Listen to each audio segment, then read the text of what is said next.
Hello everybody and welcome once again to another Adobe quick tip. This week we're going to be talking a little bit about masking in Premiere Pro. Now we're not going to get super deep in, but I want to show you a cool little effect you can do.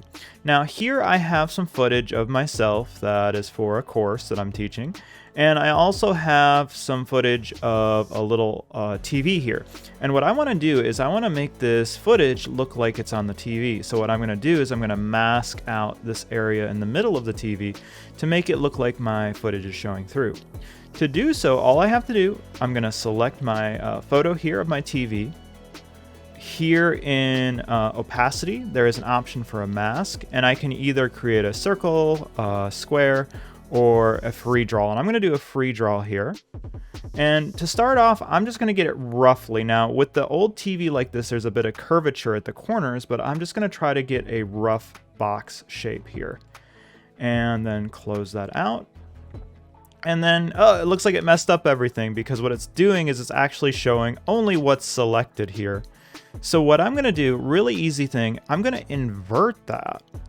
And that's going to hide what's in the middle instead of showing what's in the middle. And then what I need to do next is I need to make my footage below a little bit smaller to fit in. So I'm going to select that footage and just scale it down. I might have to reposition it a little bit, just the position to fit into the TV. And we're just going to get that pretty good.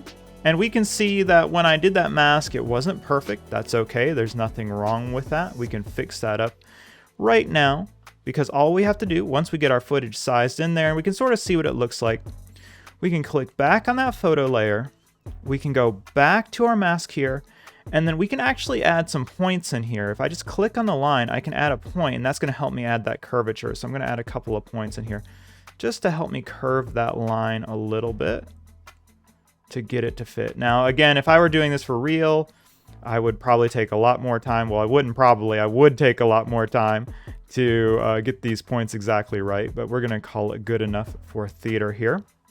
And to check that, sometimes it's kind of hard when you have the image itself selected, so you just select the original footage and you can see, okay, that's pretty good. I might need to adjust this side.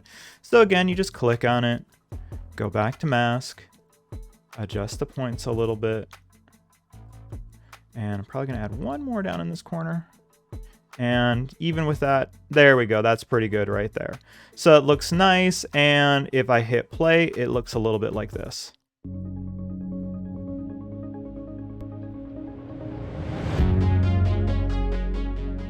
This session's going to... All right. So just me talking about a course that I'm going to teach.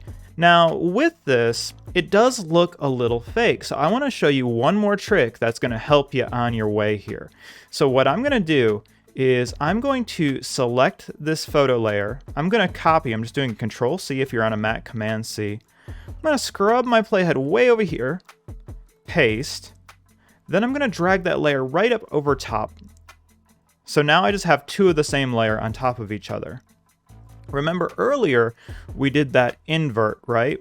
So if I hit that button again, boom, it brings the screen back. But check this out. If I go into mask opacity and turn that down, I'm actually showing just a bit of that screen now. So you have me making that weird face. But if I scrub it back and hit play again,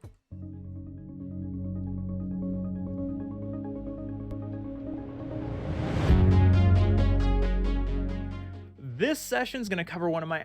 It starts to have that old TV look. And it's those little details that really push your pieces to the next level. All right, well, that's it for this week. Can't wait to see you back here next week for another quick tip.